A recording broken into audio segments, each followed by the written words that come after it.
Hello, hello. Hey, man. Yo, can you hear me? Yeah, can you hear me? I can hear you. Everything is flawless. Great. I'm sorry I'm holding you up No, there. you're all good, dude. I'm chilling. I'm not I'm old school player, so I'm typing. Like I just got into Discord this year, so No, appreciate your patience. yeah, no worries, dude. I'm not even worried. I Cool, cool. I you just like basically uh with the lesson starting a little bit like a tiny bit later, all I did was I just like shot the shit with chat. I was just talking to chat. I didn't really mind. Okay. Yeah, I've been watching you on your Bronze GM, so I feel like I'm on Conan Yeah. a little bit. Yeah. Conan's sick. Yeah. I used to watch Conan all the time.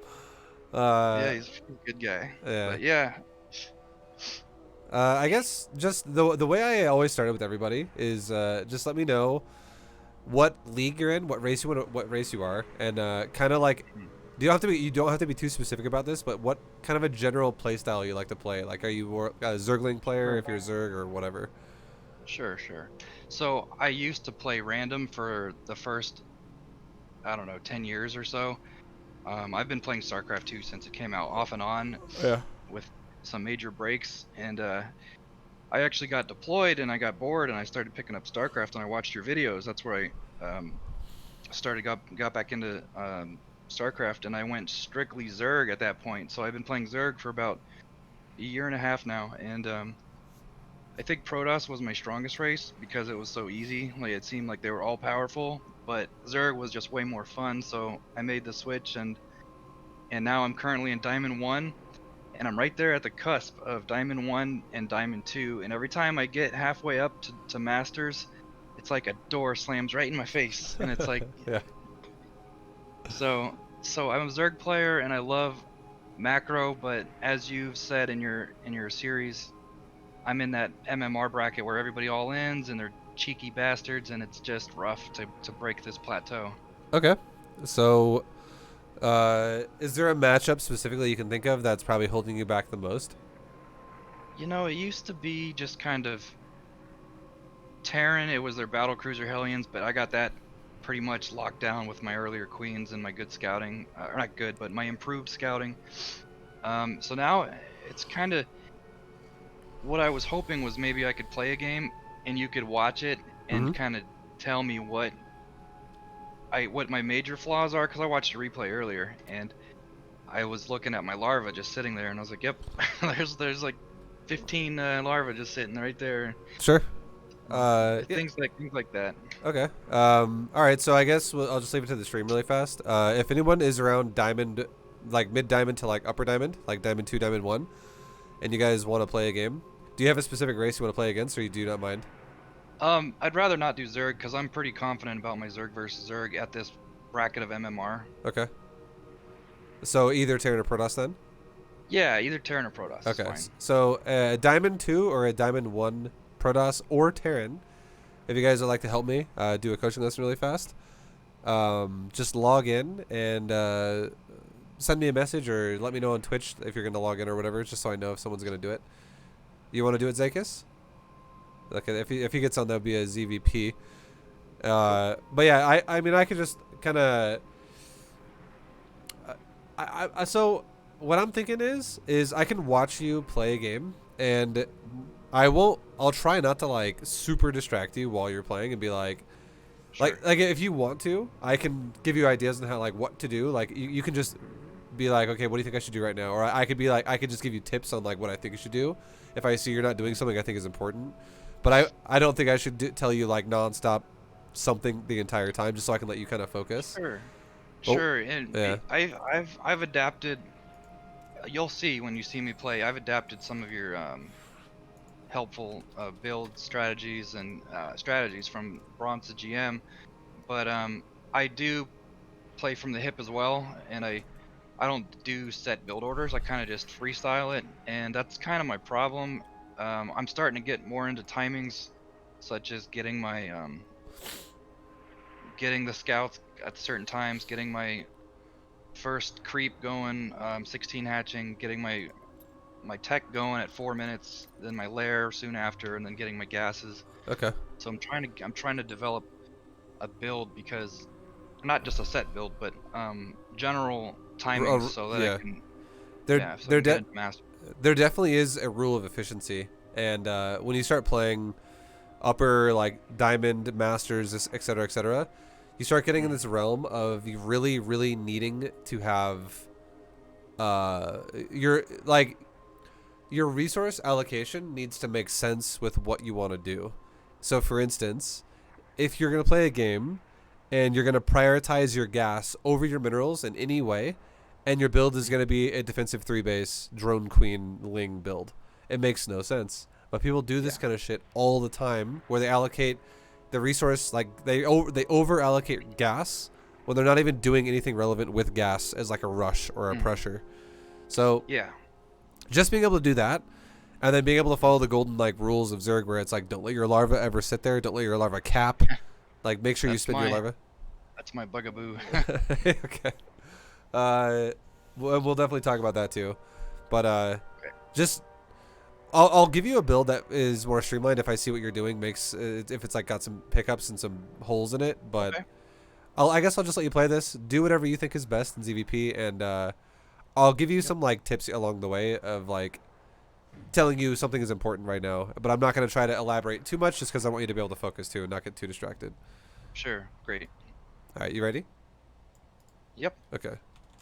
I'll ask him if he's ready, and if he's good to go, we'll do this. Okay, he's ready. All right, good luck, man. Thanks. All right, so now I'm talking to the stream really fast and to the YouTube people.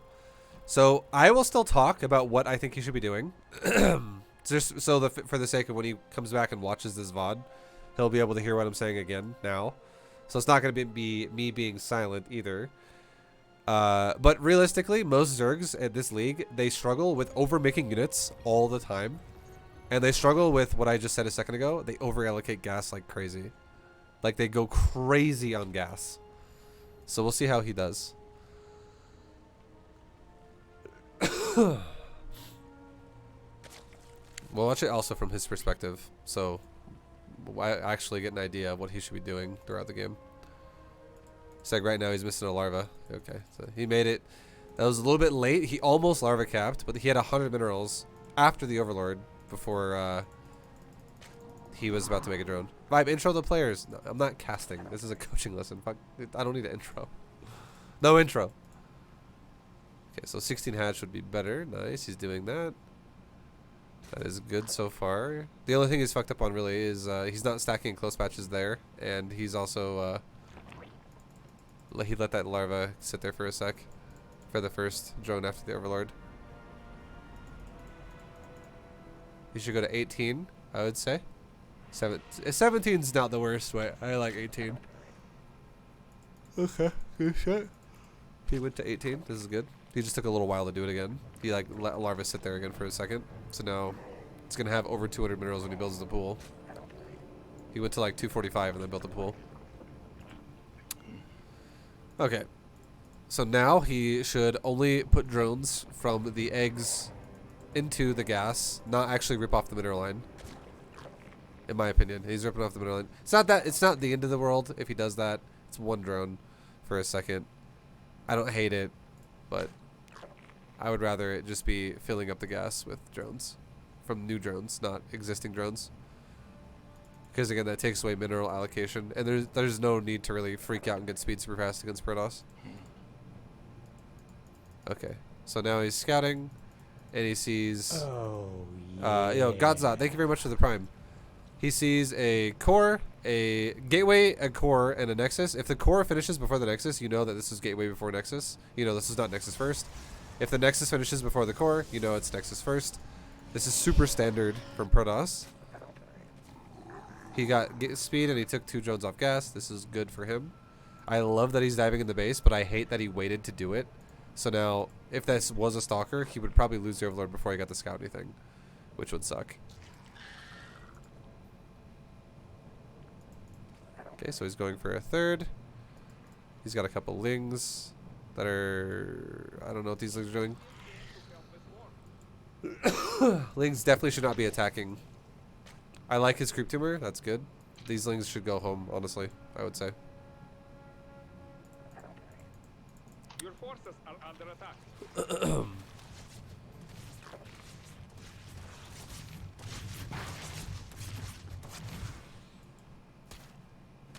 Alright, so he hasn't scouted anything, and this makes me kind of scared for him because he doesn't know what tech it is.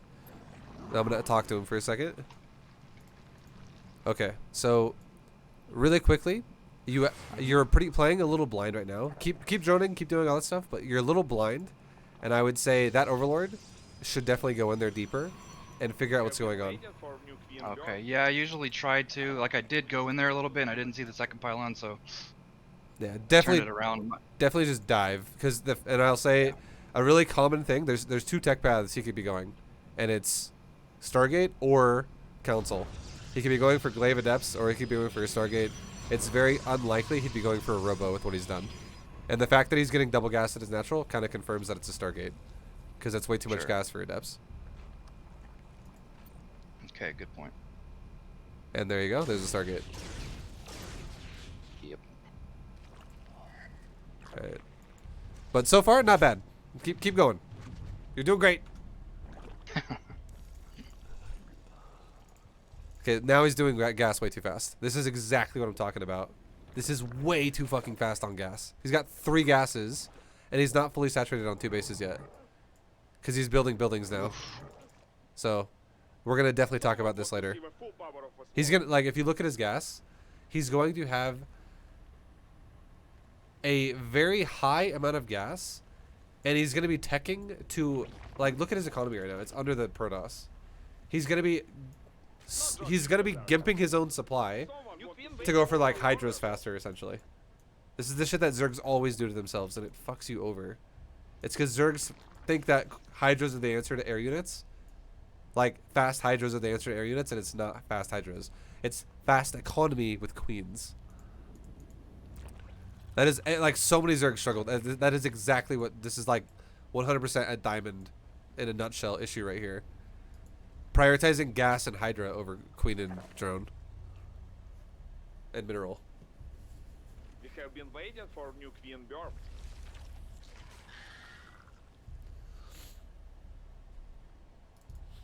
Your forces are under attack.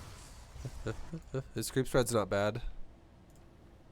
He's got some queens. He's got 2 extra queens right now. Not bad. Or no, he's got 3 extra queens actually. He's got 6 queens in total. He just doesn't have any drones. He has 51 drones in almost 6 minutes. That's very low. Or sorry, that's Protoss. He's got 46 drones at 6 minutes. Okay, when this is over, we'll definitely come back and talk about your economy, because I think that you're doing to yourself what I said a minute ago, which is you're over allocating to gas. Because right now you're 20 drones under what you should be. Okay. We'll definitely help you out and break it down later, though. But just keep going. Keep trying. Oh. Alright. So now he's going up against Mass Phoenix, and against Mass Phoenix, a great answer to this is to literally just saturate a 4th base. Yo, Godsot. I don't know if I said thank you for the Prime, but thank you very much for the Prime, Godsot. Thank you, dude. Someone want to see the full power of the swarm. But he should already have a 4th base being saturated right now. Because the Phoenix are going to come over and they're going to kill drones, right? So, you might as well let yourself lose drones, but then replace them as they die, and then outproduce them faster than they die. Like, drones are going to die.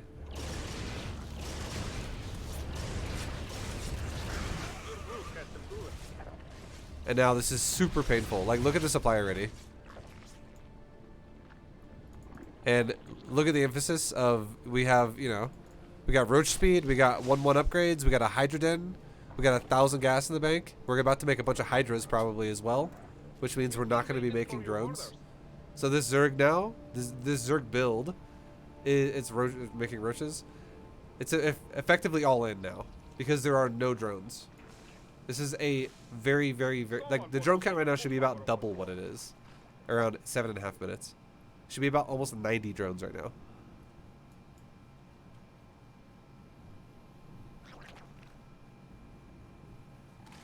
This is a live game.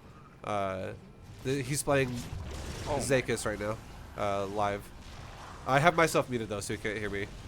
I'm just talking for the sake of the VOD for him afterwards. Because when he comes back and watches this, he'll hear what I'm saying. Evolution process. and also for you guys that are listening right now. So yeah, this is just like, look at the gas. See that gas emphasis? You can't spend gas if you don't have any minerals to spend it, right? And he doesn't have any. And here's the crazy thing. Not only does he not have enough, he doesn't have enough minerals to spend that gas. He doesn't really have enough minerals either to make drones efficiently. So, if he were to stop making gas things and make just drones, which he just did, his gas is gonna ramp so ridiculously high. It's like a backwards build essentially. Your mutation has completed. Finally, evolution. And right now he should be maxed out. He should, like, around 9 minutes. Even though he took some Phoenix harass, it wasn't even that much though. It was It should have some happened. units have died. It wasn't like ridiculous amounts. I would say around 9 minutes would be a fair call to say the Zerg could be maxed. But the only way that would happen is if the Zerg was greedy with droning after he confirmed No Stargate joke with Wizard. and Phoenix especially. No more minerals in the field. Okay, so the best thing he can do for himself right now is kind of what he's doing right now. His economy is now good. Try to not let the Protoss have a 4th base. And he just confirmed there is no 4th, so that's good. And now he should be going, honestly, into, I would say, Hive Tech with Lurker. Like, just go Hydra Lurker. If he goes Roach Hydra, it's going to be rough. He's going Roach Ravager. It's going to be brutal. Phoenix are going to eat this alive. Someone want to see the full power of the swarm. Because the Phoenix could literally fly over all the Ravagers and then pick every Ravager up as the ground army engages. And then there's nothing that Zerg can do. But the Zerg is losing, or the Protoss is burning all of his liftoffs on drones right now, so it's actually good for the Zerg. But the Zerg still might not even win with this army because this army is actually getting kind of outdated. It should have happened. Your minerals is ended.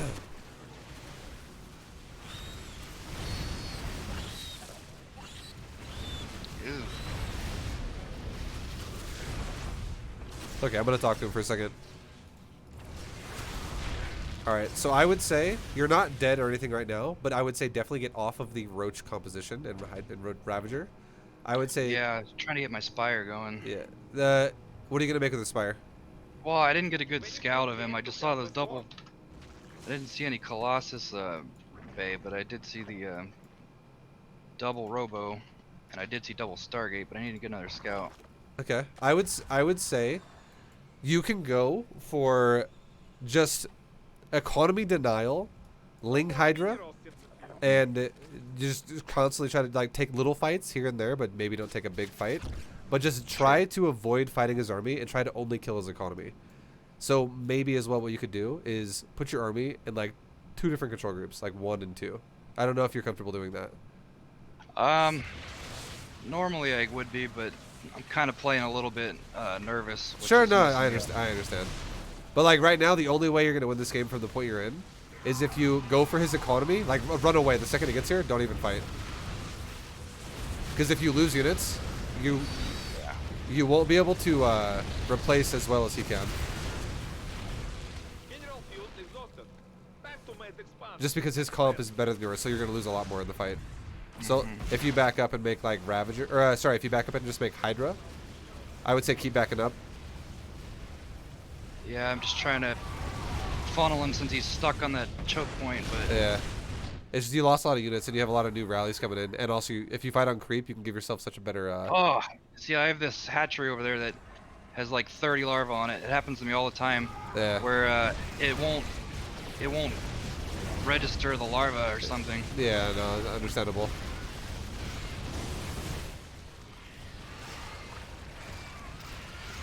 Oof, those damn immortals.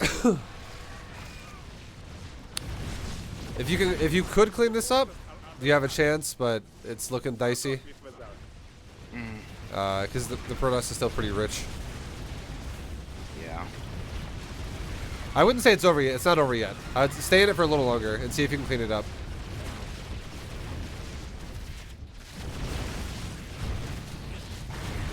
I got another hatchery down there. Yeah, but see, like, that hatchery that had like 30 larvae sitting at it, that, Yeah. I don't know if it's a glitch or what, but I have it connected to hotkey 1, and it just didn't register. And I had like 30 larvae sitting there. That could have helped me tremendously. You might have just like somehow. We can talk about that in a minute. I don't want to distract you too hard, but Okay. yeah. All right. So now I would say just get your first of all replace your economy, which you have definitely done. You have 95 drones. That's fucking solid. Make sure they're all mining efficiently. Fix the bases that have died, and go back to the same game plan we talked about a second ago. Do not let him expand beyond the bases he already has. Avoid fighting his army. Only fight his base. And then in doing this, you'll see his composition. Yeah. And Oh, now you see, okay, he's switching into carrier. So now you could actually go into, you could, with your existing Ling Hydra, you could add on Corruptor if you want to. You could add on Lurkers if you want to. Like Lurker Hydra could actually handle his ground army, and then the Hydras could handle his air pretty well. You have multiple choices. I would say probably just go Lurker Hydra, just because it's easier, honestly, than Corruptor Hydra. And the reason why is because if you go Corruptor against Carrier, Storm, and Archon, or watch your army, sorry. Yeah, I'd say probably back up. Good job.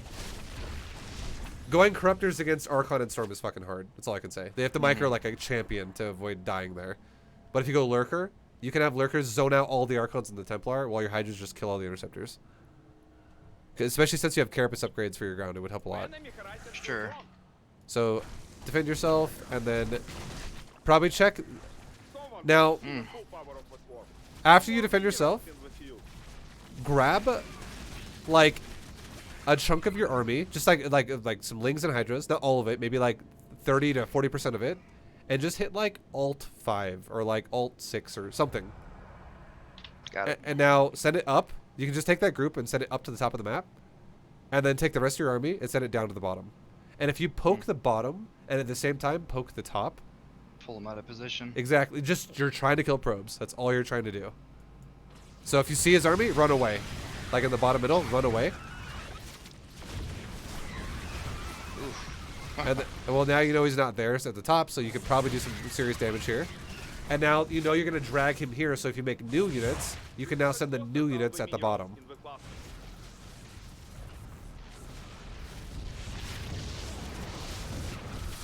Ah, those Okay. stupid.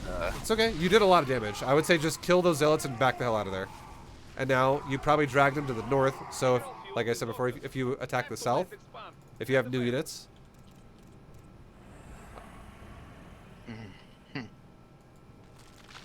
oh, careful, careful, yeah, back up. Yeah, always make Lurker definitely defensive. Never make him aggressive like that, because you know he's going to chase you. The only way he wouldn't chase you is if you countered his other base again. Yeah.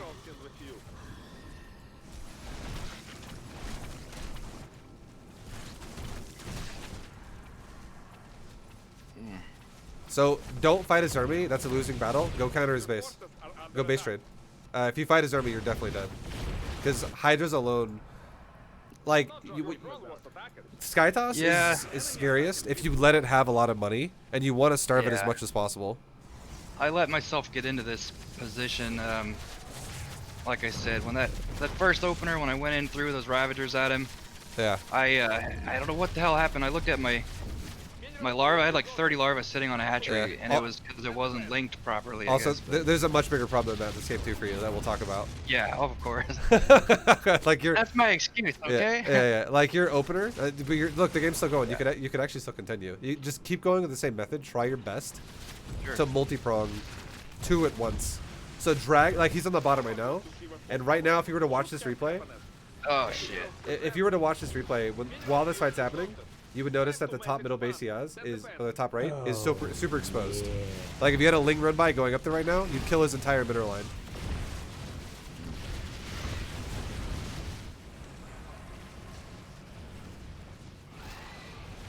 And this is how you kind of have to play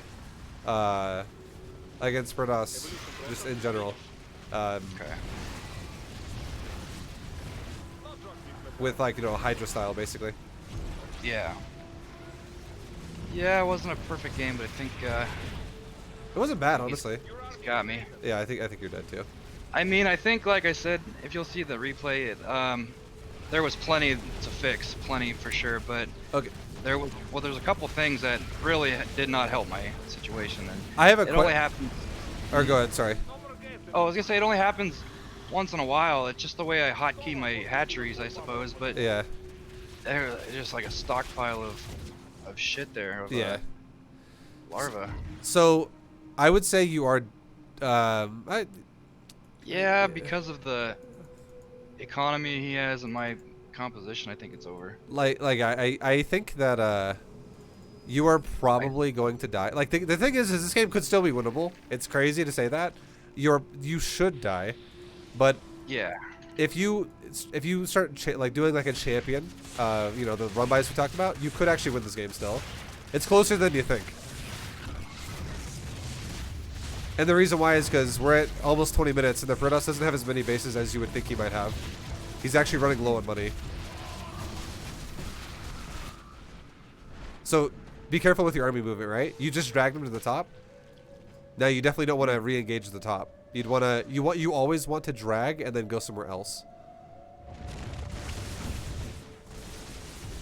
Like that was nice. That lurk. Okay, so now watch your army though. If you get caught like this, you have to run. Oh shit. This is also why you never want to set up these fights off creep either. Because if you're on creep, you won't get caught in the middle where like they can just chase you forever. You can outrun them always. And be careful about your lurkers, the new ones morphing in. This is always the scary thing to do when you morph in like right next to where they just were. Oh. Because because whenever you run away from Protoss, they are always going to chase you. So you have to be really careful about when you allow that to happen. Gotcha. Ooh. My upgrades are the only thing keeping me going. They are, yeah. Your upgrades are definitely doing well. Yeah, okay. So don't leave yet. Don't leave yet. I want you to check something really fast. Sure. Go to options, and then go to gameplay, and then in the middle right where it says control groups, what does that say for you? Middle right, unclickable. Okay, that's exactly, so that's what it should be. So that was one of the reasons why I was thinking your hatchery might have got fucked up. So realistically, the reason why your hatchery got fucked up then is probably because you thought you might have hit shift 1 or something. Yeah. And it just didn't register it. Like you didn't have the hatchery selected properly, or at that exact moment, or you didn't hit shift properly, or something happened like that when you're doing it fast. It's pretty rare. It's pretty rare, but when it does happen, I don't even notice it until there's like 20 or something larvae. There's a big pile of larvae. Yeah, no, it sucks when it happens for sure. I can relate. And it was right when I was on the rebound of him doing that first zealot run. I was like, what the hell? Yeah. But all right, so you can bounce out of that, and we can go into the replay now and talk about it. And one of the biggest things we'll talk about is the setup to your economy, and I'll really go into detail with you about it. I didn't even notice how many of my the drones that were set to minerals he picked off with the Phoenix. I'm sure it was a lot because I just eventually stacked all that gas. But yeah, I was also talking to so if you go back and watch this VOD, you'll hear I was actually talking about your gameplay, but you couldn't hear me because I didn't want to distract you. But you'll be able to hear all my commentary as you were playing, and that Phoenix pickoff on your mineral line definitely sucked, but that wasn't what caused you the problem either. That was like necessary. That's supposed to happen because he opened Phoenix.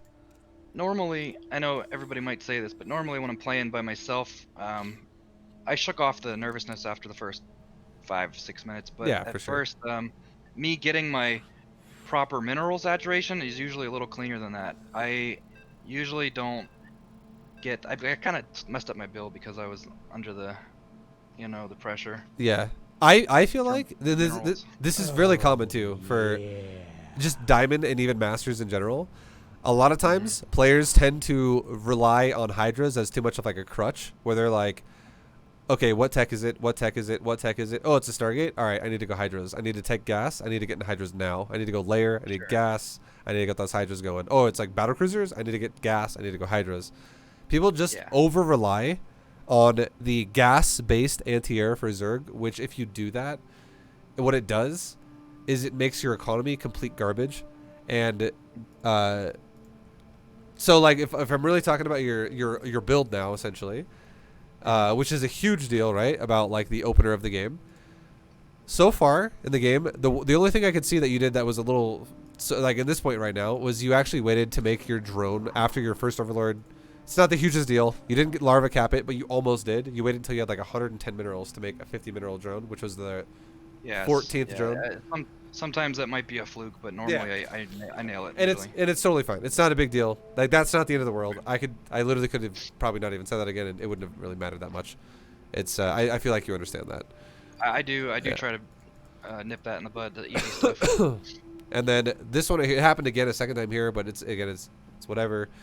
You were gonna go for 18, and you waited for a while to make the 18th drone again. It's like it was like an extra like 7 seconds. It's not the hugest deal. Oh, okay. It's just a little thing. Not the biggest deal, so we don't have to go into super detail about it. Okay. But now, going against a Protoss, right?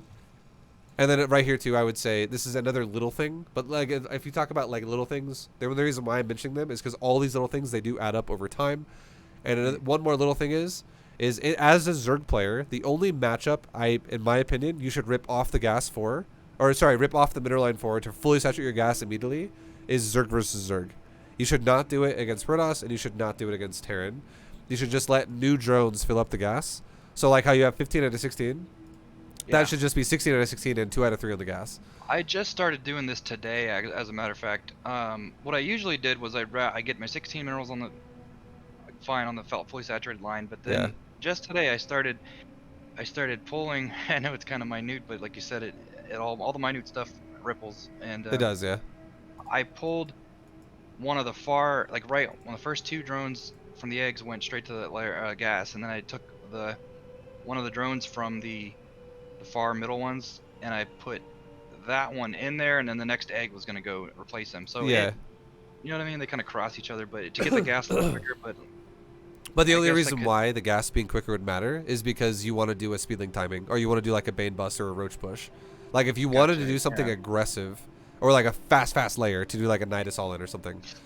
Okay, so if I'm not gonna do some kind of early harassment, then I don't need to worry about the fastest gas. Exactly. Like if your plan is to take a third and just chill defensively and do like a Ling opener with queens, you want to prioritize the minerals at all cost, because that is what your whole build costs. Queens, overlords, drones, and hatcheries all cost pure minerals, so you need to make sure that's your priority.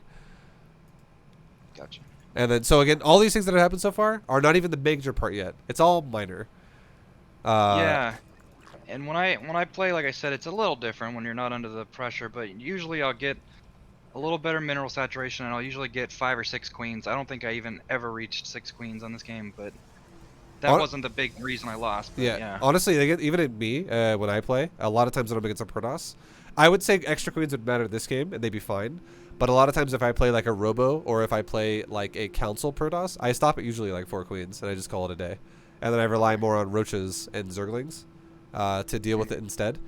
But like more queens means more creep spread. It's fine. And against Stargate openers, it's great because it helps you just push them away. And also more creep is better because it can also reposition it can always make sure your queens are always in a good position to deal with them and you don't get caught off guard. But here's the big one. This is the big one for you right here. This is one of the first big things that was your downfall. So your Overlord goes into his base and it stops and it chills for a while, for like a good he tucked that tech way back there. Yeah. So like your Overlord sitting there for like 8 seconds it just increases the chance that if this was a stalker coming out of the gateway, that it would die. And here's the other thing for Zerg that I think is very critical and this is above Diamond, but this is something that if I tell you this, is obviously your goal is to get above Diamond. So you might I want you to start analytically like thinking about this and going, oh shit, that makes sense.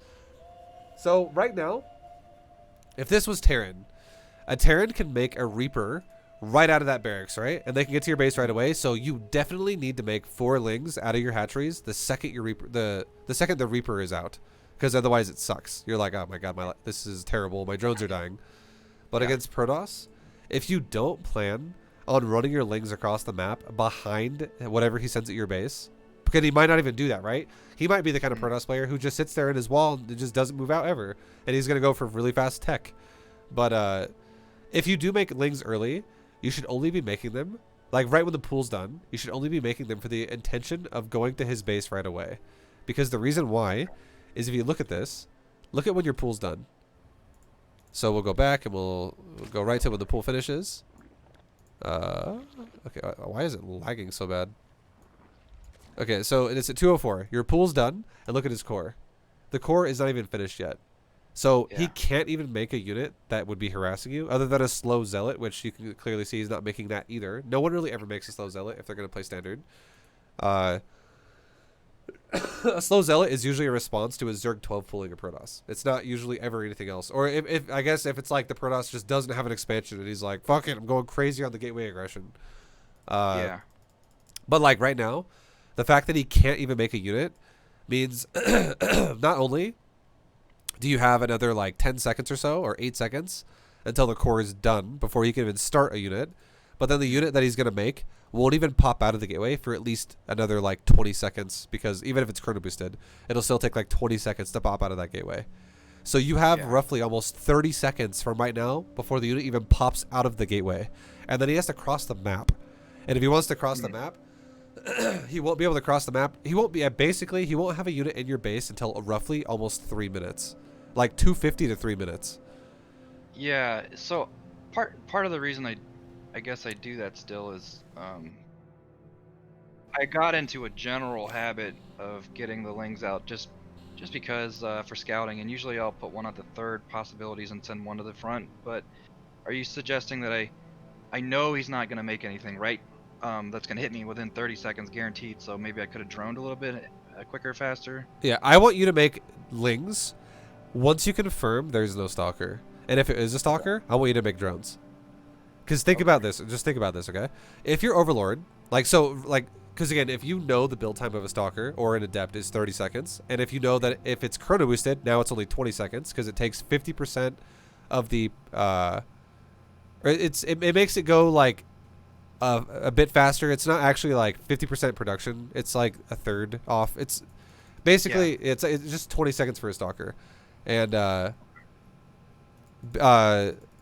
what's going to happen is if you, so like your Overlord's here and you go, cool, core just finished at 213. He's chrono boosting a unit right now, which means if we're going to now calculate this and go, okay, at 233-ish, 234, his unit's going to pop out of that gateway.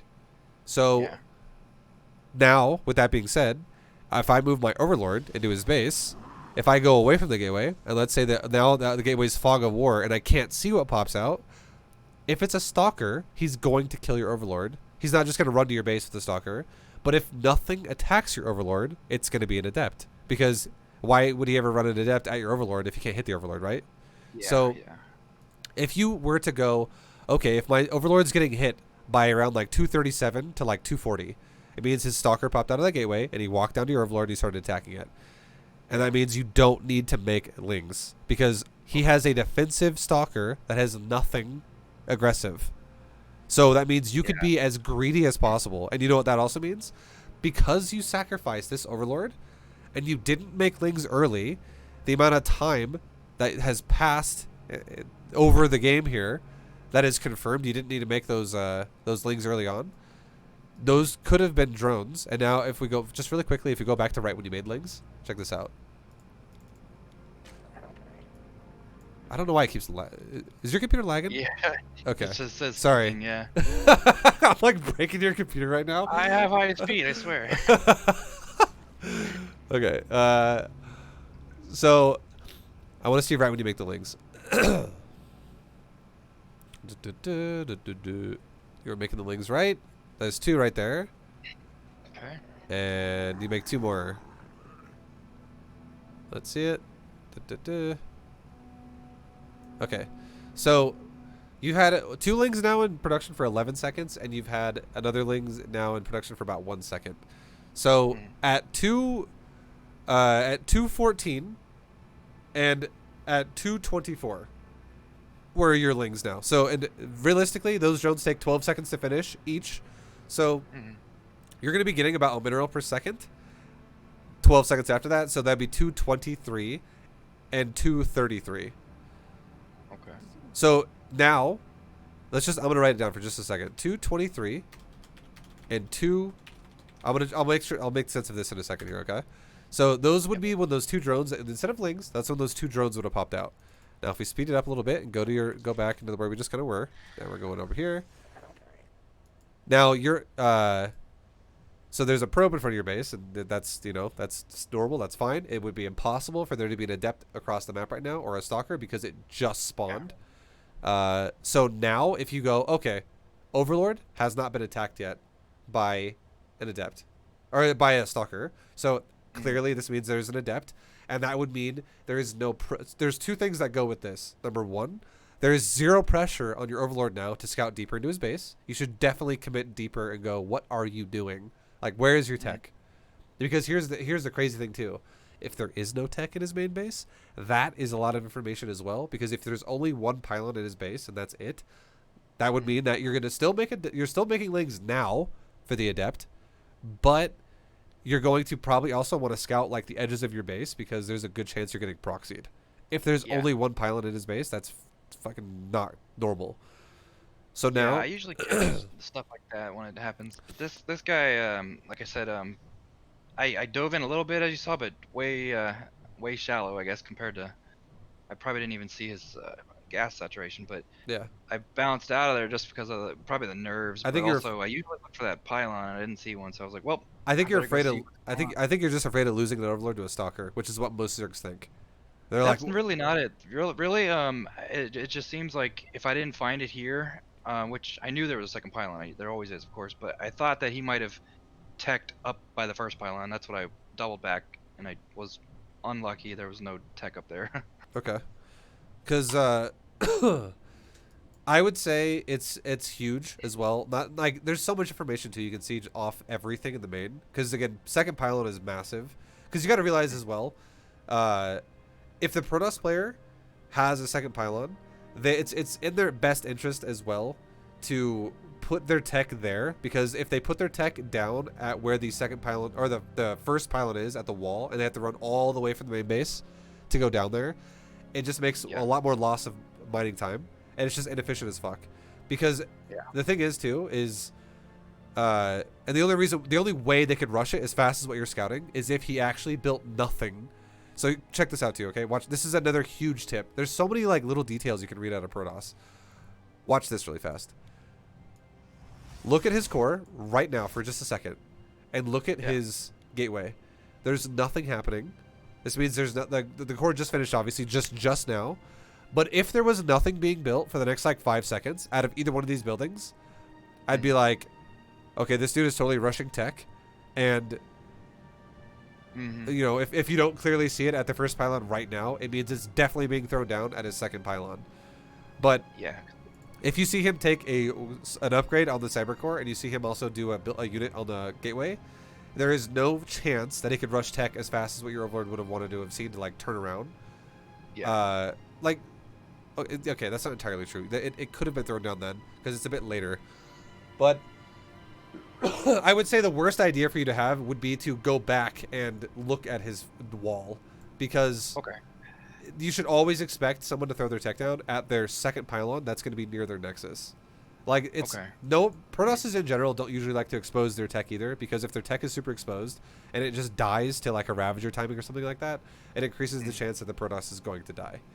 Gotcha. Okay, so I'll make sure that I early scout better. Like I said, sometimes I'll get lucky and that second pylon will be more exposed and I'll just nail that tech, but this time he dug it in there pretty good and I just totally missed it. So next time I'll just make sure I find that tech.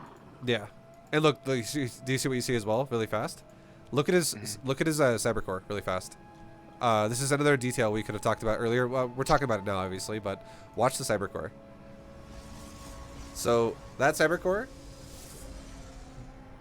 does nothing. He makes a unit and it does nothing. Yeah. That is a humongous sign that if this was an adept, this is like 2 possible builds this could be. So if a guy has no warp gate at all being researched as a baseline to his build, it means he's probably not doing something that's low tech. Like, he's not going to be going for like a gateway timing really fast. It means he's going to be doing something that's more tech based.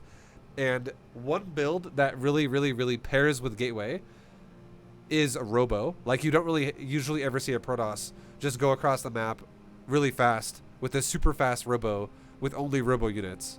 Like, how often in ZvP do you find yourself getting like Colossus dropped or like Disruptor dropped or Immortal dropped? Pretty rare. Exactly. Actually, It never happens really. Exactly. If someone ever rushes a robo as a Protoss player, they always pair it with a warp gate because it's for warp prism to warp in a bunch of gateway units. Okay. So, and that doesn't even have to mean that it's going to be like, oh, it means it's charge lots, or it means it's like blink stalkers or resonating glaved depths. It means that if the Protoss player really wanted to be super aggro with like 5 gates really fast and not even fully saturate their natural, they could just throw down a robo super fast, corner boost out a warp prism, and then also right after that start warp gate and corner boost out warp gate, and suddenly they're doing like a 5 or a 6 gate fucking warp all in at your base. And then, so again, the point I'm trying to make here is if they don't make warp gate as overall as an upgrade at the start of when their cyber core is done, it means it's one of two things, and it's either going to be a really heavy tech Dark Templar based build, probably. It could totally be like, I'm going for a super fast council, and then I'll get warp gate, and then it'll take me to a really fast Dark Shrine. Or it could mean that they're going for a very fast Stargate, because those two things are fast warp gate does nothing to help them, because you can still get warp gate before DTs are out if you delay it for the council, and you can still get warp gate even though you prioritize Stargate, and it's fine. It doesn't matter when you get warp gate as a follow up to it, because Stargate is self sufficient. It doesn't need to be supported by stalkers or adepts. It just has air units flying around. Yeah. So that's a huge sign, as the fact that he's teching super hard, and then the fact that it's also. Here's the thing: if it was a stalker, I would say, oh, no warp gate and stalker. That seems very council to DT-esque, because he's trying to quote unquote hide his tech. Yeah. But someone who goes for a adept first and doesn't give a shit if you scout their tech and skips warp gate, that's very Stargate-esque, because he doesn't give a shit that you see Stargate. And the reason why that's so good for Protoss, just why he wouldn't care, is because Stargate is like the hardest tech to all in and kill as a Zerg player. Because if they have like 3 Void Rays or like some Oracles or whatever, just zapping your fucking all in, well, you're on the clock and your units are just dying. Yeah. It seems like this patch and everything, just the way people are playing now, it seems Protoss against Zerg is leaning more towards the air and less DTs and stuff. It's like people aren't getting good damage done with early DTs. Yeah, it's definitely just it's definitely shied away from DTs a bit. It's because they buffed Void Rays, and that's a big deal. Yeah. Okay. So now I'm gonna go back to the drone thing we talked about for just a second, and now let's just say there was a stalker, okay, in your in his base, and he starts hitting your Overlord by like 240, 237 to 240, which would be realistic if you chrono boosted it out, and that stalker would take about 15 seconds to kill the Overlord. So let's say the Overlord dies roughly around like 254. Okay, or like maybe like 256 or something. Here's the thing that a lot of people, if anyone out there is always like, oh, I don't want to lose that first Overlord because it's scary. Like, because I know you said you don't care, but this is a general thing that a lot of Zergs struggle with, and who knows, maybe in the future you'll think about it and you'll be like, well, what if I don't want to lose the Overlord? I don't want to supply block. That sucks. Yeah. But if you don't make Lings in a like premeditated motion where you're like, well, I'm just gonna make Lings like I do against Terran, also against Protoss, like right away. If we had a drone that was mining from 223 and a drone that was mining from 233, that first drone up to this point now could have mined, what is that, 31 minerals? Or, yeah, that's 31 minerals for the first drone, and that's 21 minerals for the second drone. So that's already 52 minerals already right now that could have been mined, and you're already paying from a little bit more than half of what the Overlord costs. So... yeah, like basically what you're doing is you're indirectly paying. If your Overlord died right at this moment, you would be indirectly paying for a drone or a Zergling to get a full scout on their base, and that gives you so much of a read as to what's coming in the future, and it gives you a way to develop your game without hesitation to like know what you should go for. Like, for instance, if it was like really early Robo or really early Council, you'd probably want to take a little bit more gas a little early, because you're probably going to get pressured really hard. Like you'd want to get like roaches or something early. And if it's a Stargate, you could be as greedy as possible with very low gas investment, and just getting crazy amounts of drones. And Okay. Yeah, and I didn't do that this game, and it set my mid game up in a not a exactly, good spot. exactly.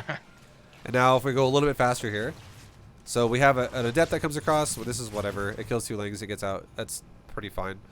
Now I you're think I get him back too, though. yeah. The adept dying right now though, like overall, to like the course of the game, like your 2 lings dying or his adept dying, it didn't even die. Yeah, but even if either one of those things died, it's like so, just insignificant to the grand scheme of things for the game. It's just like basically it's just a scout. I feel like that for him was like a glorified scout.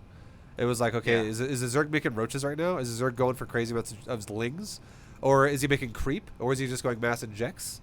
What are you doing exactly? And he saw a mineral line with a bunch of drones on it, so he's like, okay, cool, drones means Zerg's macroing, so I don't have to freak out about some type of like all-in defense, which is also why, if you notice, he hasn't even filled his wall in yet. Like, he doesn't care because he doesn't feel threatened. Yeah. Okay. So yeah, I saw that with my Overlord, and I was looking at it like maybe I should sling him, but then I was like, no, this is a good replay. I'm not gonna mess it up with a.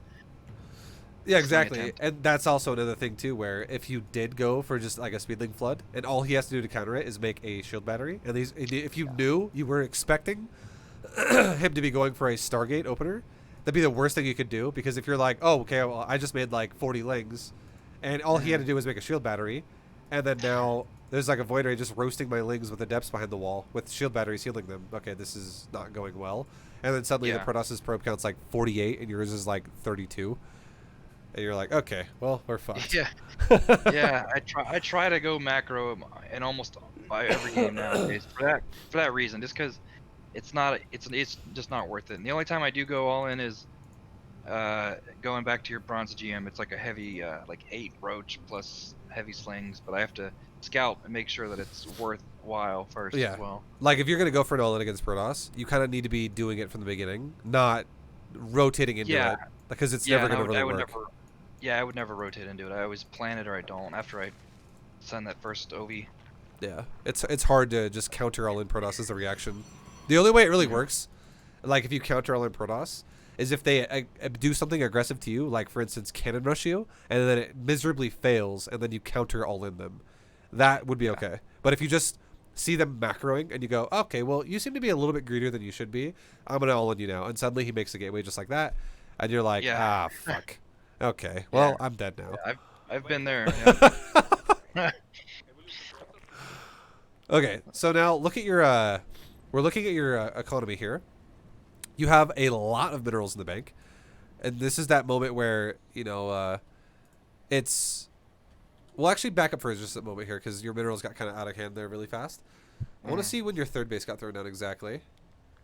I threw it down late. I remember it was like 3 minutes.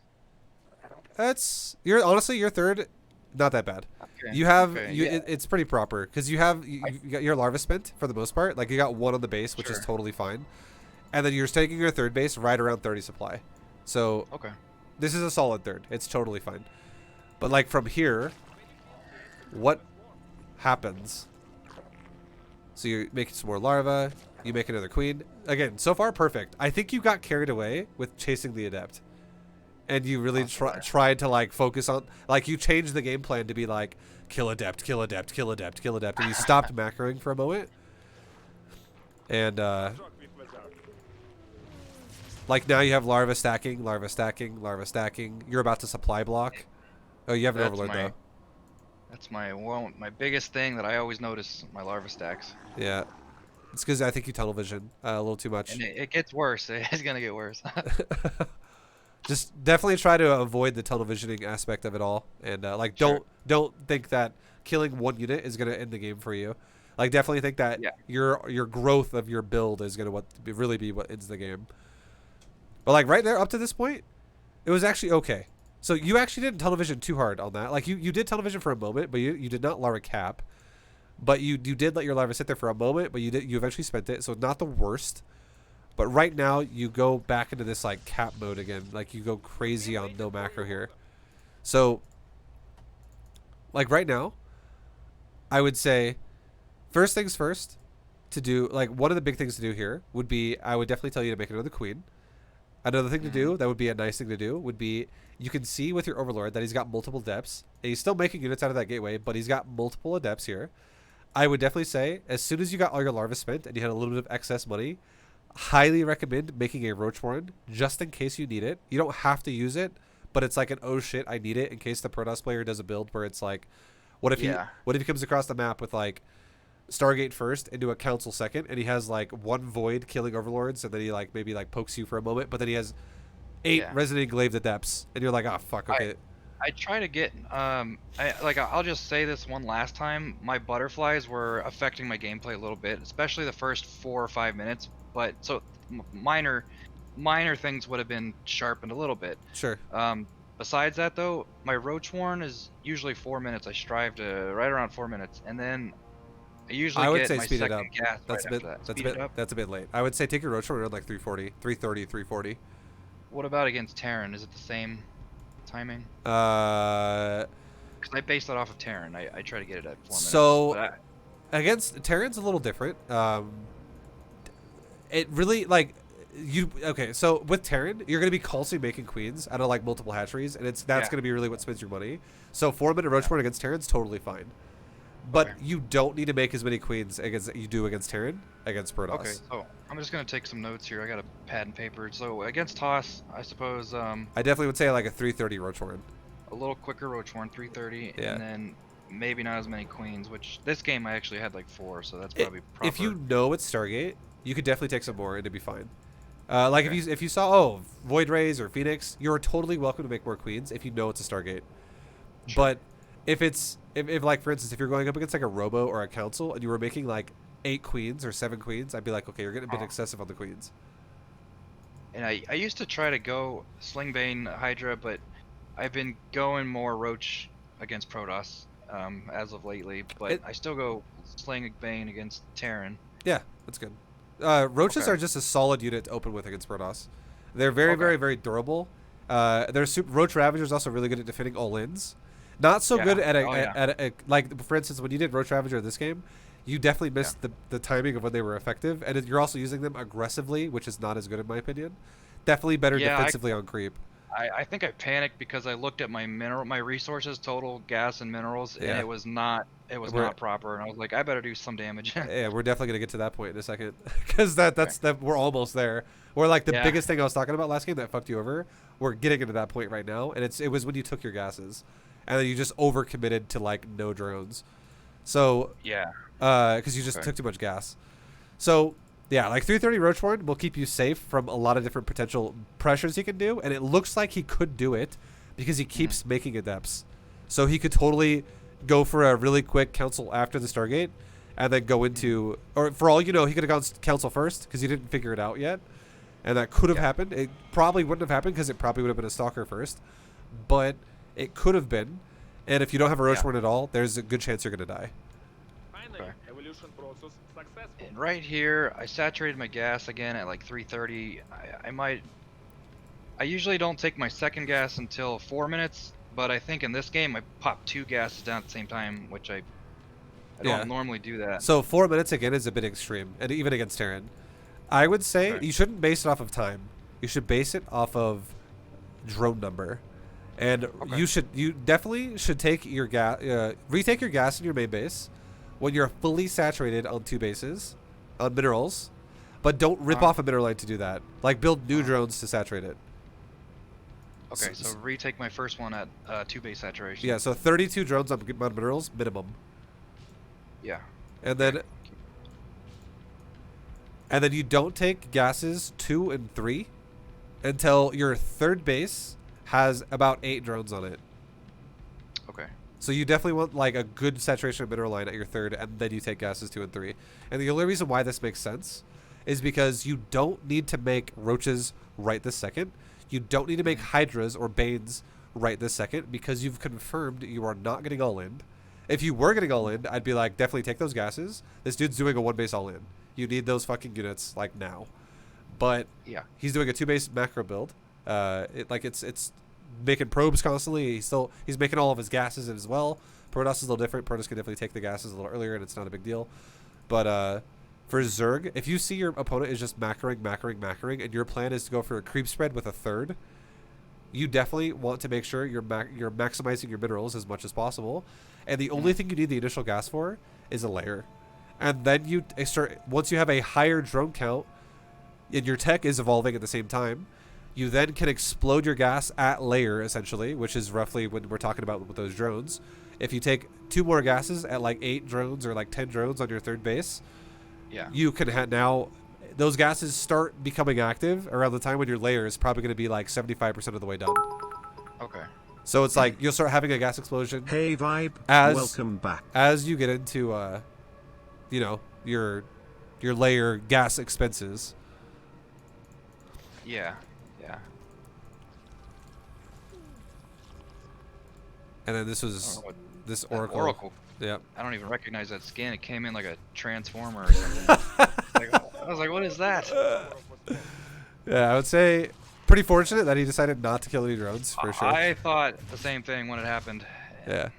So that's another reason why, for instance, if you don't scout with your first Overlord, this is where it fucks you again, right? Where like that could be something that could be game ending, where you're like, okay, let's go crazy on drones now with gas, and then you lose 8 drones to an Oracle, and you're like, oh fuck. Yeah, and I've watched, like I said, your bronze GM, and I know you are, you know, experienced enough to know when something damages you like that, you can rebound. But me, the ripples affect my gameplay, and I can get skewed. Yeah. So I'm glad he didn't start harassing too much there. And that's, well, if that was what happened though, if you're like, okay, well, I just lost some drones to an Oracle, that would be the moment where I would 100% tell you, where it's like, okay, definitely remake those drones as soon as possible, because if you don't, you're all in anyways. Like, you just might as well go attack him then, and just flood him until either you lose the game or until he dies. Like, there's a chance that could work, but like, it's not like it couldn't. But yeah, it would be definitely an all-in situation if you just start making units as a response to losing drones at this point in the game. Yeah. But like right now, this is when you fuck yourself. You start making spores while taking extra gases, and you made extra lings as well. So you did like a triple of threat on yourself. And like, look at your drone count compared to his probe count. So you have 35 drones. He has 38 probes. Now, in the 30s, if you can pass the Protoss in the 30s, you're doing okay. If the Protoss is good and the Zerg is good, being able to pass the Protoss's worker count in the 30s is okay. So like we're talking like maybe like low to mid 30s, like anywhere between like 32 to 34. If you like, Zerg should start passing Protoss around that point.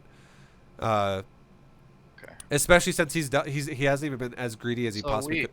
What's up? We were about the same, and then I threw away about 1, 2, 3, 4 workers for my buildings. Yeah, and then also, here's a big one. Another big one. You have 3 queens. Your first 3 queens were built at good times. They were very well done. Well, what you want to do with your first queen that pops out of the natural, if you put a creep tumor down, that's totally fine. You start another queen behind it. You could have that first queen do like another creep tumor. That'd be totally fine. And then that's also when your second queen would pop out of the natural, and you could inject the natural.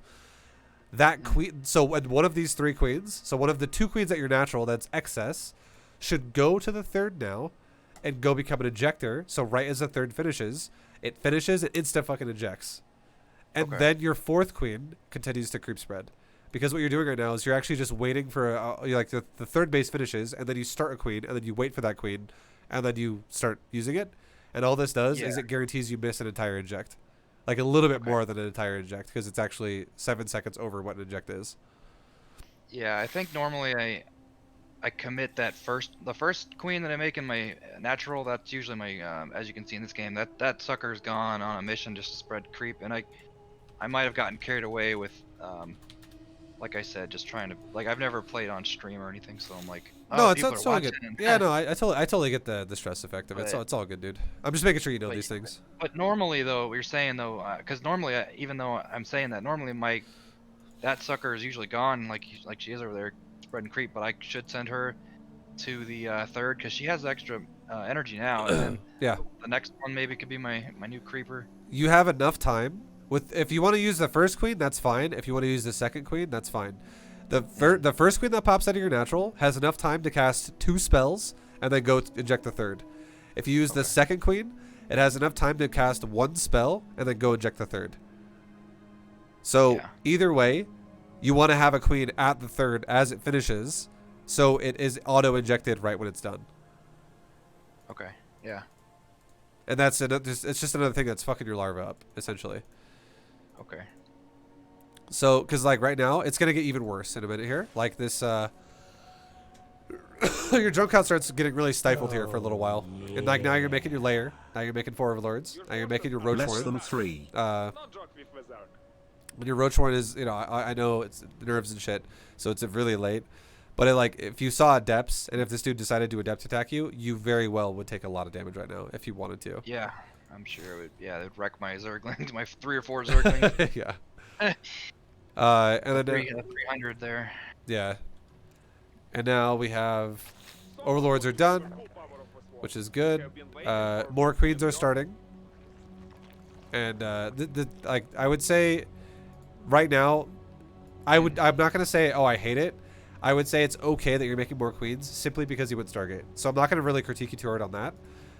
It's totally fine to go up to like 8 queens or like 9 queens if they go Stargate. If they open Stargate and you want to be, but the thing is if you go queen heavy, you have to be greedy.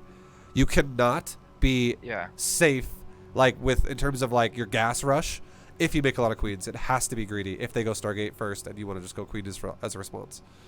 So it has to pair with lots of minerals. So that your layer is way too fast. Your third gas and your second gas are way too fast. Like at this point, if you're going to go for something like this with lots of queens, it's no longer standard. It's now greedy. And what you should do instead is you should not take gases 2 or 3 until your third base is fully saturated and you've already started like a 4th base. Then you can take gases 2 and 3, if that makes sense. Because it's it sure does. Because it's definitely a mineral priority, and you're trying to like go crazy on expanding super quick. Yeah. And you have another hatchery started, which I like to have the hatchery. Your 4th base timing is great this game. But now, like, look at the larva here. Exactly. Days.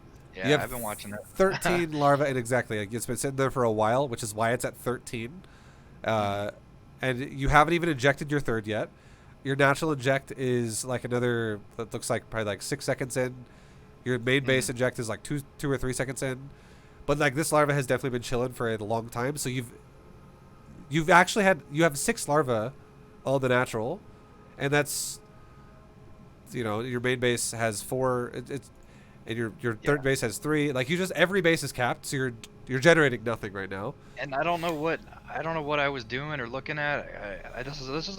This might not always be the problem this early in the game, but it sure as hell is going to be a problem in my mid game anyway. Like it always seems to be larva get me, but I don't know what I was doing. Like I feel like to spend my larva. I feel like you're probably hesitating and you're thinking a little too hard about like what you want to do, and you're like, okay, well fuck, he's going Phoenix, he's going for some gates, he's got extra gas going up, and you probably got distracted by the fact that just before you scouted that Stargate, I literally said to you, he's got double gas going up. He's probably going Stargate, and then like 3 seconds later, at Phoenix started hitting your Overlord, and you were like, okay, Stargate. And then you're probably thinking to yourself, well, how do I want to handle Stargate?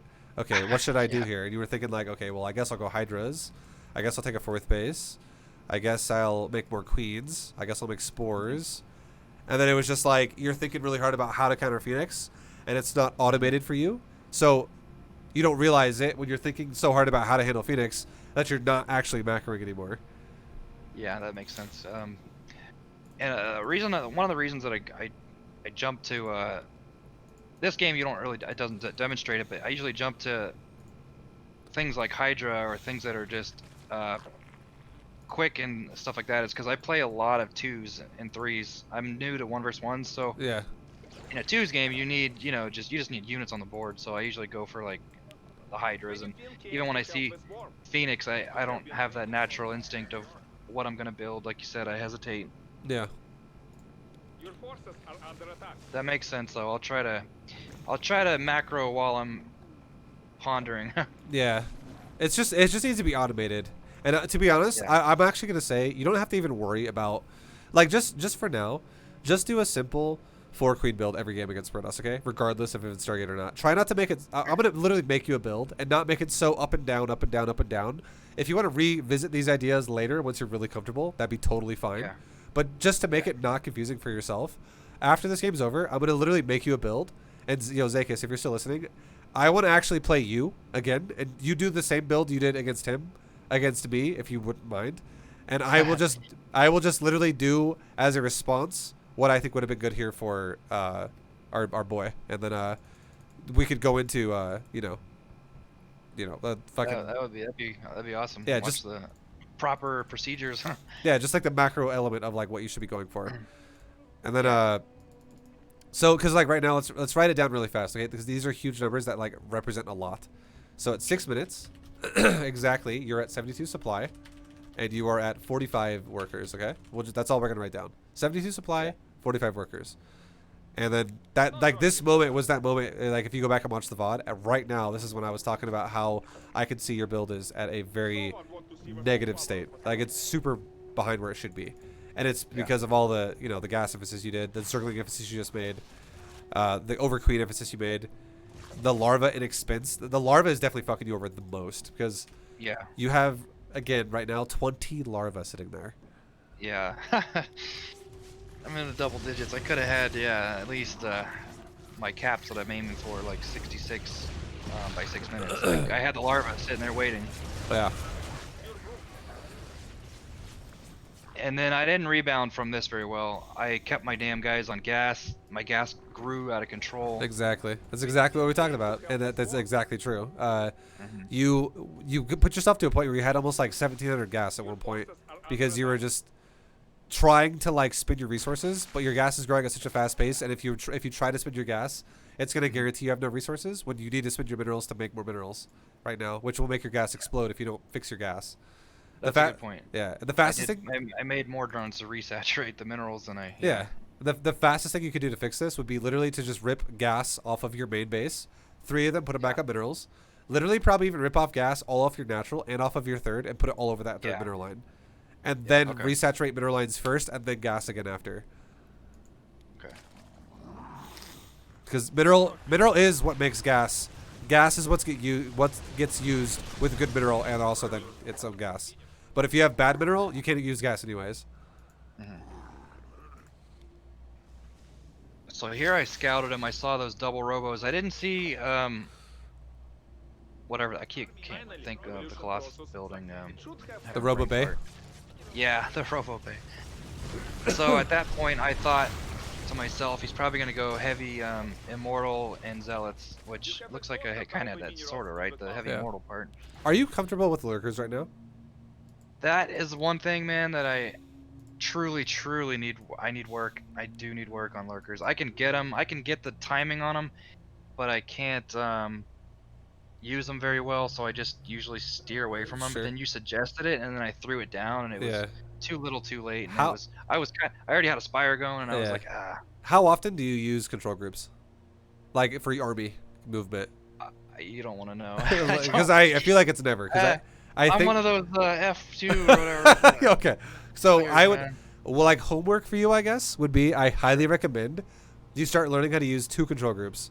Use one control group for all your units, and then put lurkers by themselves in a different control group when you're on the lurker stage, okay?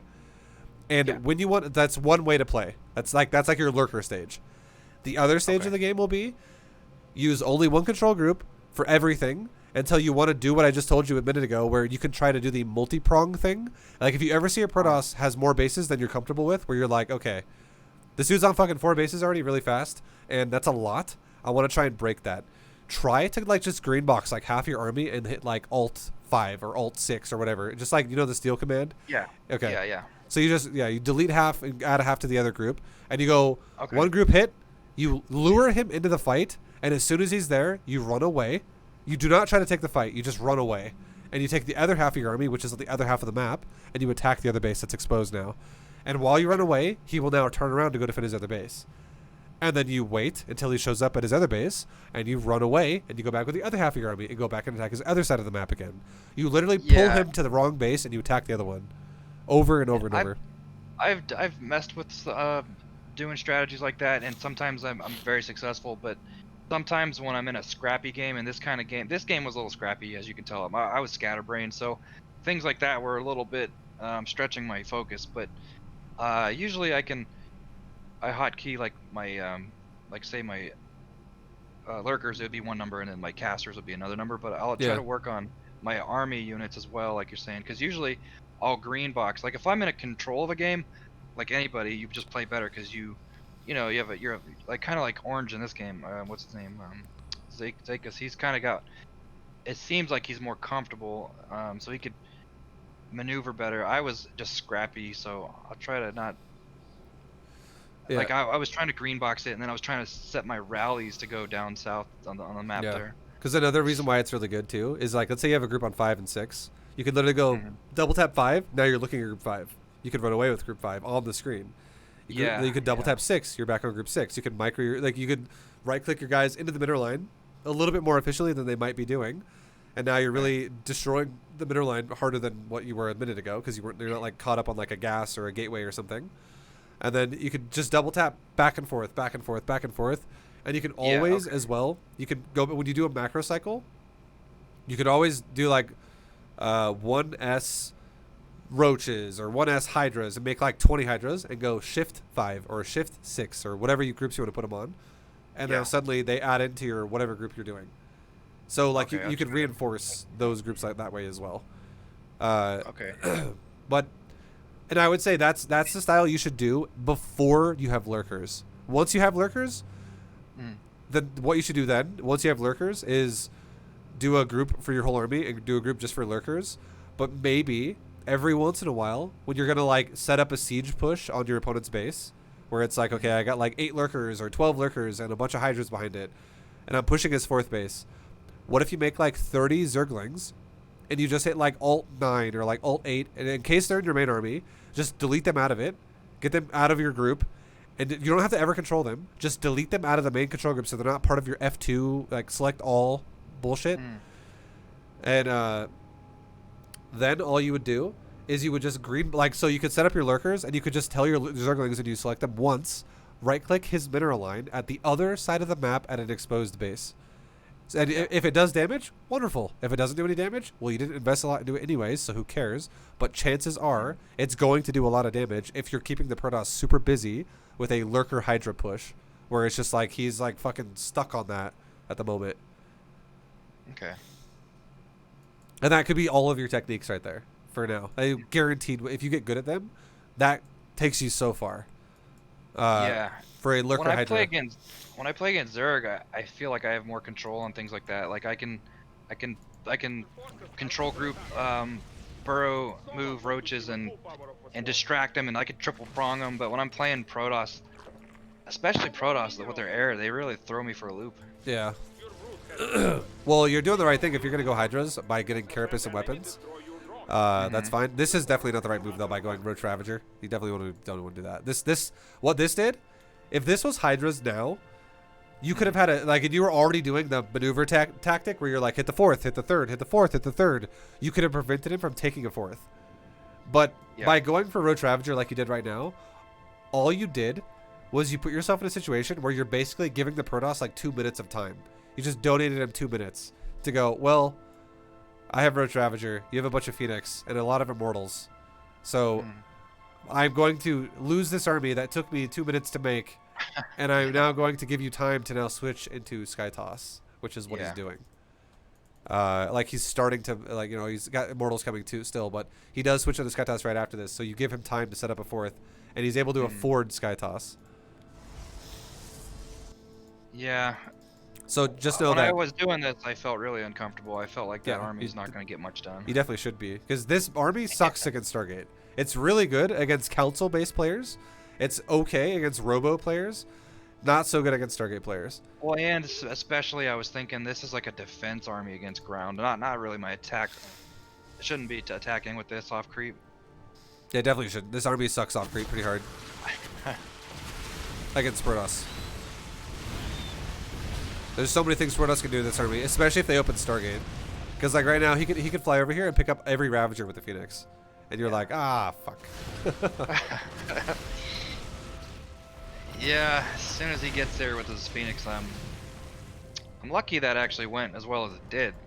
Yeah, and he didn't kill everything. Yeah. Because he could have picked up a lot more Ravagers. I think the blender was turned off. He did just pick up a lot of your drones, which is why you couldn't pick up your Ravagers as much. So you got kind of lucky about that.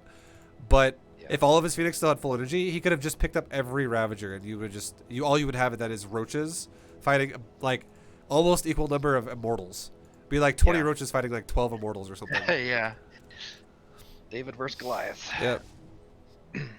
So, So I yeah. went for my Spire there too, and because my idea now was, I was gonna throw in some Carapace Corruptors for his Sky Toss, but that would have been very hard to micro, like you said. Yeah, because the reason why is because this wasn't the Sky Toss rush. This is a Sky Toss transition, and he already has Archons, and he already has Templars with Storm. So you're gonna have to like split and spread against Storm and Archon AoE, while also killing the carrier, while also figuring out a way to deal with the Immortals, because And Corruptors this can't do might anything about that.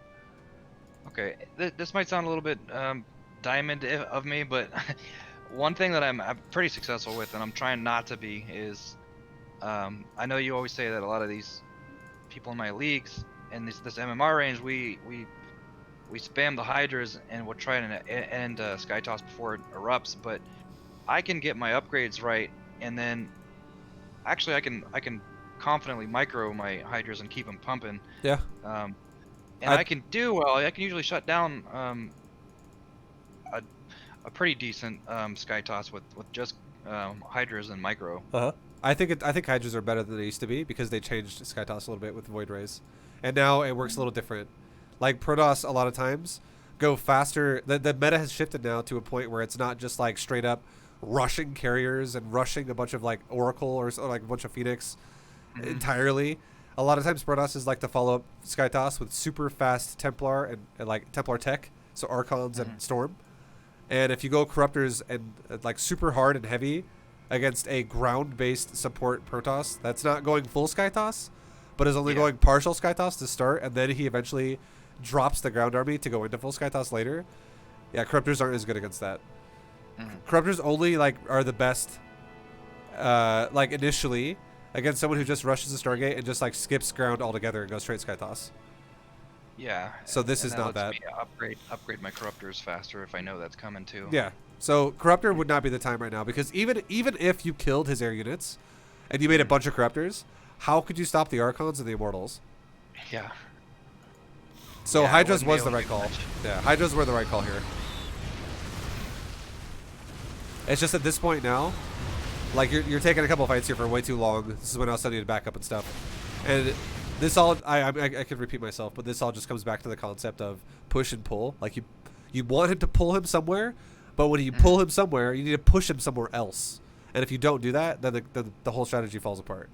And I know that it was overwhelming for you as well, especially if you're not used to using multiple control groups. I totally get it, but it's something you should definitely practice, for sure. Yeah, absolutely.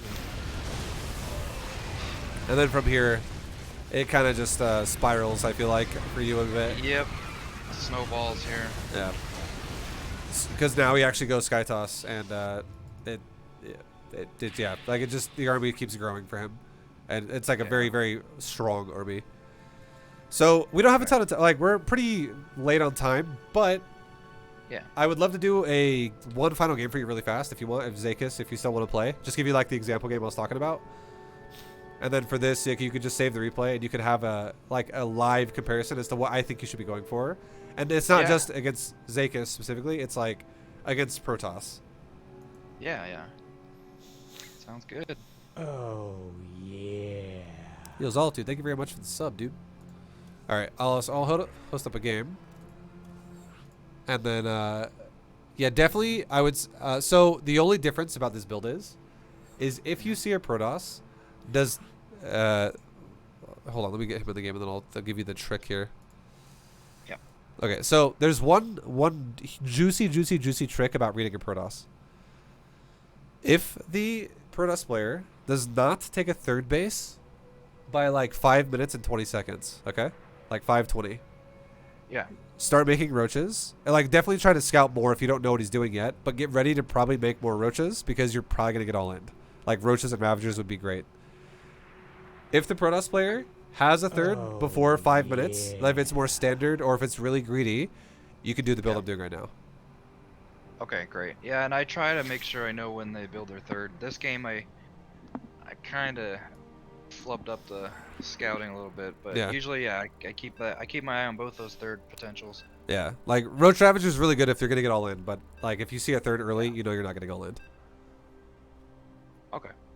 You can still make safety roaches though. If you see adepts like you saw, you can still make some safety roaches, which is like 6 roaches, and that's fine. But you don't need to make Sure. like 30 or something. Okay. Well, I don't want to mess up your gameplay, so I'll just sit back and watch. It's all good. Jesus. I tried clicking that overload like 5 times. What the fuck? Jeez.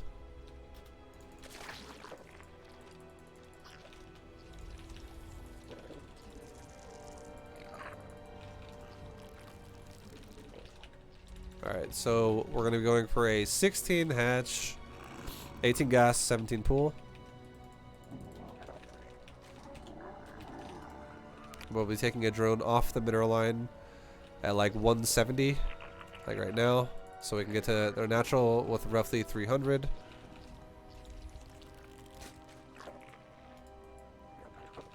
Okay, and there we go, 300. Go up to 18. Take our gas and our poo.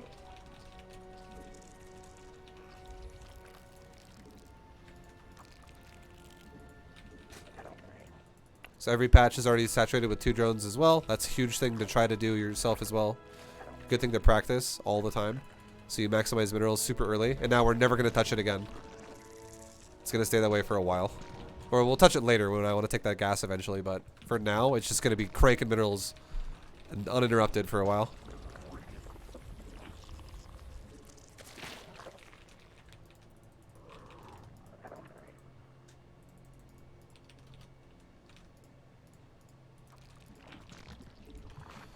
Okay, and now we have our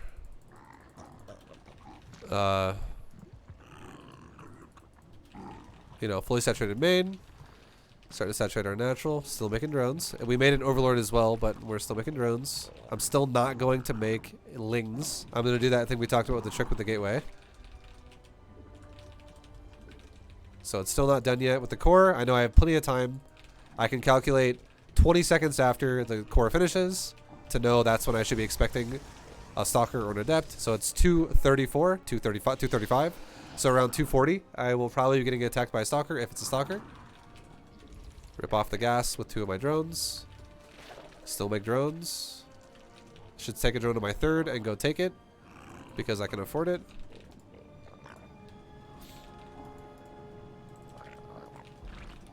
Checking his main right now. And right now, is my overlord going to get attacked by a stalker in the next like 1 or 2 seconds? And the answer is no, so now I make lings. Because I know an adept is crossing the map then. And now I also see a Stargate. So now I can, you know, now I also know to expect a Stargate coming out of him. So that is what's going on. Try and run a drone or something if I can for a second. Save that one if I can.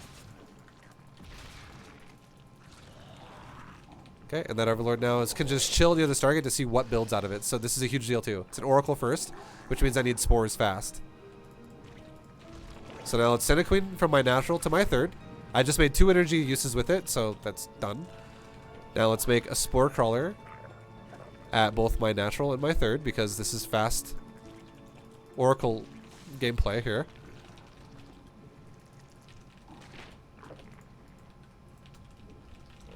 Keeps making creep.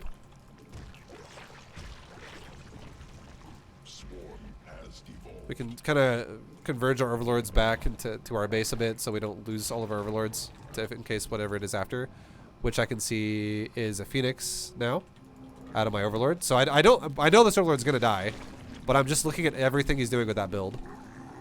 Now I'm going into He lived quite a life. yeah, right? He's just giving me fucking ridiculous amounts of information.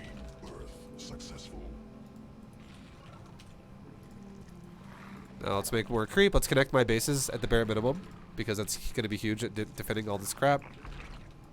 One thing I kind of fucked up on though, I kind of forgot for a second, was the Roach Warren. You should definitely take the Roach Warren around 330. It's okay. Let's go check the front of his base and start taking more gases because our mineral lines are looking really well saturated. We've definitely prioritized minerals like crazy. And there's a third base attempt. So cool. That's actually going to die too, which is nice. Okay, we can actually just run the lings away for a second. Why not? Or, you know, if you let him die, you let him die or whatever. But killing that probe is nice. And we saw, you know what we just saw though? We just saw a third base attempt before 5 minutes, which is a big deal about not feeling like we're getting threatened. So let's check it again really fast. Does he have a third? Yes, he does. So now I know I can easily saturate to 3 bases and not die, essentially. So let's go ahead and take a 4th base because we're fully saturated. Spend some creep.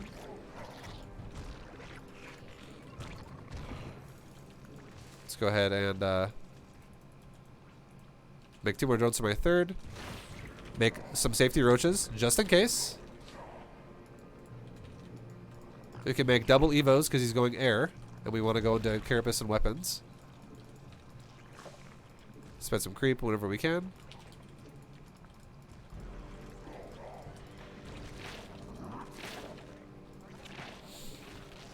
Okay, let's just make one quick round of Zerglings as well. And now we see a bunch of Phoenix coming to my base to harass me. So now that I know, okay, well, he's committed to Phoenix harass. Let's make drones. This is fully committed. That's a lot of investment here. He can't have a big army with this right now. It's mostly just Phoenix. So I am now taking damage from it, and I am now replacing drones immediately as I'm getting attacked. I'm not waiting to build the drones. I'm just already building them as this is happening. And I've already fully replaced my main that took damage. And we can set up a 4th Spore Crawler. And our lings and roaches we just made can go poke his base and just see what we can see. Like maybe I can kill some probes or something. I don't expect a lot. And if we don't kill anything, it's okay. Okay, so he's defensive. That's good. He's got a bunch of adepts. We'll just back off. We'll just leave. It's okay. Okay, so we just made 1 more round of drones because, again, he's being defensive. And also, he's got mostly Phoenix. Behind this now, our Hydras are getting well upgraded. We're starting to get the other upgrade. So we got range done. We're going speed now. Let's start going Hydras. We got a good drone count to support it. Excuse me. Everything looks good. We've been very greedy up to this point, so we definitely have a good economy. And if anything dies here, we can replace it. So he's going for Overlords so far, which is totally fine. We can always replace those. Then my Hydras are popping out. We can just make more Overlords.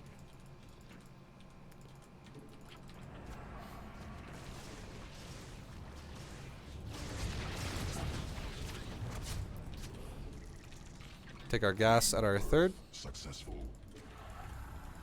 Mineral field exhausted.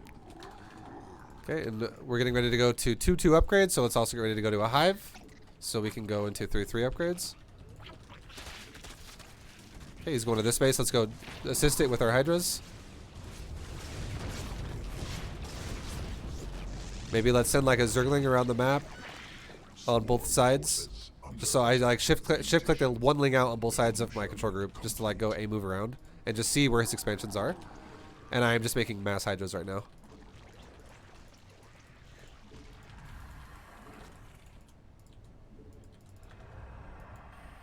Okay, we're just injecting all of our bases. Main base is still mining out, so maybe let's take another base just in case we need to send drones elsewhere, which would be totally fine. Go ahead and take a hive and 2-2 upgrades. And we don't see a 4th yet, but my ling just died at the 4th area. Let's send another ling up there. Is he taking a 4th now? Let's go find out. And also, now that we're going hive, let's now start a lurker den, because we want to actually go into lurkers here pretty soon. Send some drones up that are excess up to my new base I just made and make a spore. And yes, there's a base up there. So now, before lurkers, let's do push and pull. Green box a chunk of my army. Hit alt, different group. Whatever, it doesn't matter what it is, whatever you're comfortable with. I just hit alt 2. And then group 1 is my main army. So okay, so we're gonna go down here. Let's actually like maybe kill these rocks because they're really annoyingly in the way. Maybe kill these rocks too because they're also really annoying and in the way. Spend some creep while I'm waiting. Okay, group 2, go get his attention, and group 1, wait. because we want to use our bigger army first to do damage if we can. So group 2, go, go, go. See what we can do. Where is he? There he is. Group 1, go attack. Group 2, run away. That's smart. Waiting to make sure that they Yep. actually did And pull out of position. look at him now. He's moving back again. So watch this. Group 1, kill the Nexus, and run away. Group 2, go back in again. It's just push and pull. You literally just do this over and over and over. Kill the Nexus with Group 2 now. And now we can back off. We lost a little bit of supply during this, but we didn't die or anything like that. But now we have Lurkers access. So now we just killed another Nexus. Let's go ahead and run away. Let's use Group 1 now. That's safe in our base, and let's make a bunch of Lurkers. We just made 12 Lurkers. So now I have all my army on Group 1 except for 12 Lurkers. And now we're no longer doing push and pull. Now we're doing Lurker push overall, which is now just shove into their death, essentially. And we can spread creep while we're waiting for everything to regroup again. Check my mineral lines, make sure everything's looking good. Everything's looking pretty good. Make sure all my injects are good. So we have, if we lose an army here, we can easily remax because we're about to set up a big fight. Get 3-3 going on upgrades. Get Ling Adrenal Glands going. Lurker upgrades are almost done. Everything's going with upgrades really nicely. And now let's send out a couple of changelings and just go spot where is he expanding and what can I do here. And let's also get ready to start shoving again. Swarm forces under attack. Okay, so we see an army right there in my face. He just got out of position. Now when we have Lurkers, we can shove him with Lurkers a lot more aggressively when he's not in the right position at the right time. So I can put my Lurkers here. And I have now cut off his third base. I shoved him. You don't have to initially push the base with Lurker. You can zone the Protoss with Lurker too.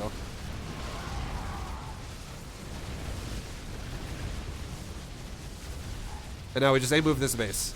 We can make Hydras behind this in the meantime. Yeah, that's a classic move. Classic ViBE move right there. Yo, thank you, dude. Zakis, sorry I didn't say good luck, have fun. I was a little bit preoccupied. My bad. Thank you very much, Zakis, for helping us out. I do appreciate it a lot, dude. I know you're not getting anything out. Like, you're just playing games, and you're waiting on my time, so I appreciate it a lot. Thank you, man. But yeah, like right there. Yeah, sorry about not saying good luck, have fun. I said it after you left. But yeah, anyways, Matt. So yep. This right here, this is literally as easy as ZvP could be. If you could just break it down in a simple way where all it takes is a super good economy, and if you could manage to give yourself like a ball and ass economy, you have so much control of Protoss. Yeah, you didn't seem to take much damage, and like you said, you replaced it. I tried to do that, but it wasn't as smooth as that. But yeah, I understand the concept, and I'll work on those. You know, making the orchestration. Yeah, and check this out. This is the thing I wanted to write down that we'll wrap up the lesson with this one last little piece of information, okay? Yep. So earlier I said when you had 6 minutes, you were at your game against Zakis, you had 72 supply and 45 workers. At 6 minutes, at the same time for us, we have 94 supply, so we have 22 more supply. And we have 66 workers, and you had 45, so we also have 21 more workers. So you were spending your larva. Exactly, right? It's just constantly keeping it up. Like there's dude, you have a ton of potential. Like your creep storm is not bad. Your overall gameplay, other than the fact that you don't use control groups, they definitely got to work on that. But other than that, not bad. Like you do have a lot of potential as a player, because like you had the ability to make that larva, you just didn't make it. So. Yeah, I just watched it. I just. Because like you also like someone who goes for like for instance for a bunch of Phoenix, it's not that scary if you just know it's going to do damage, but you take the outcome of going, okay, you just invested like 2,000 resources into Phoenix, and you might kill 2,000 resources out of me as a result of that, which it means it's kind of a wash. But if I mine resources at a rate that is like 25% faster than you, I end up ahead of the end, at the end result, which is what you can do if your response against Mass Phoenix is to just fucking slam drones like crazy, and you lose drones. Make a couple. You have a couple spores here and there. You lose drones, but he doesn't have infinite. Like if Phoenix had infinite energy, it'd be a little different, but they don't. Yeah. So as soon as he's out of pickups, he's out of pickups, and now you're just cranking drones still. Okay. And then Yeah, I'll work on that. yeah. So the last thing I want to make sure you understand though is Yep.